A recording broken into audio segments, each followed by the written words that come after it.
broadband blimp idea could take float. Millions of people in rural U.S. areas lack broadband access, but one company hopes to change all that. Massachusetts firm Altaeros told IEEE Spectrum magazine their floating mobile broadband supertower platform is about 70% cheaper than normal broadband deployment.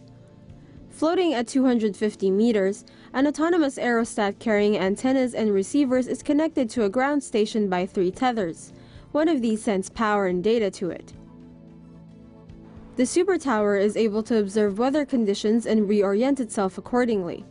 Aerostat says one can provide as much coverage as 30 broadband cell towers. Future applications of the technology could see it being deployed to disaster areas while being towed behind a truck. According to the Pew Research Center, 11% of Americans don't use the internet. Many of these individuals live mainly in rural or hard-to-reach areas. The supertowers could also help reduce carbon emissions, as developing countries often use diesel generators to power cell phone towers.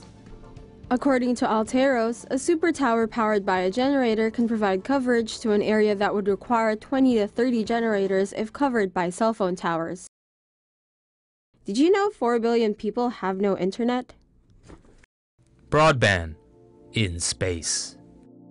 One day your internet might come from space. In late February 2018, SpaceX launched the PAZ radar imaging satellite for a Spanish government satellite operator.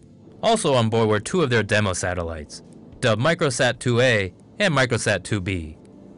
SpaceX chief Elon Musk called them Tintin A and B in a tweet. Those are part of the company's planned Starlink broadband satellite network. Reportedly, that will comprise a mesh network of around 12,000 satellites orbiting the Earth. This would provide internet to regions needing it the most. However, it could also put SpaceX in competition with telecom companies. And who knows, maybe SpaceX will also offer a free Mars trip via Tesla Roadster. Google planning to build 3 new underwater cables. Google is coming after our oceans. Google is planning on laying 3 new underwater cables in 2019 to help expand its cloud business. The first will run from Los Angeles to Chile, the second will link the US to Denmark and Ireland, and the third will connect Hong Kong and Guam.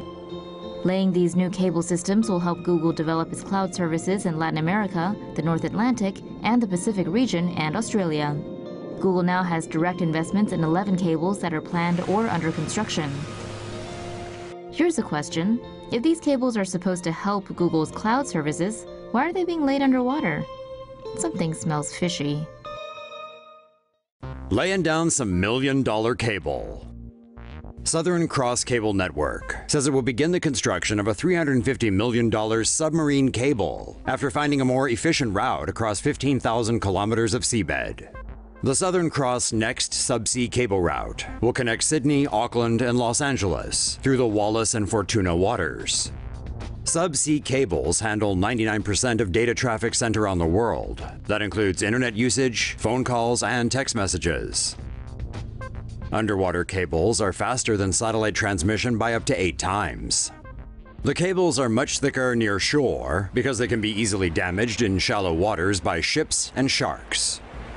The cables are laid on the ocean floor by cable-laying ships along a pre-surveyed route that is designed to avoid coral reefs, shipwrecks, and deep trenches. The new cable is said to be able to offer the highest capacity and lowest latency internet connection for Australia, New Zealand, and several Pacific Island nations. Stanford is turning internet cables into one big quake sensor. Awesome science coming out of Stanford this month may change earthquake detection as we know it. Stanford researchers are using miles of optical fiber cable installed beneath their university campus in a figure-8 shape to observe earthquakes. They used laser interrogators from company OptiSense to record seismic activity on the cables. The technology could one day be used by civil engineers to design buildings more capable of withstanding earthquakes. And that, Tomo sapiens, at least for earthquake-prone California, is awesome news. Surprising things that are killing your Wi-Fi.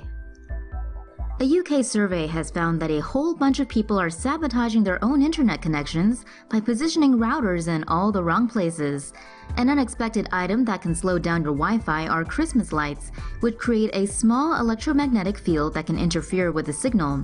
Routers broadcast radio signals that are picked up by Wi-Fi capable devices, but electronic devices interfere with this signal because they compete for frequencies. Wi-Fi also doesn't transmit easily through water, so expect a slow connection when a router is near a fish tank, which has both electrical circuitry and loss of liquid. Experts advise that routers be placed centrally within the house, away from doors or corners, in order to secure a strong Wi-Fi signal. So folks, if you want the ultimate no buffering zone, you best give that router space. Lots of it.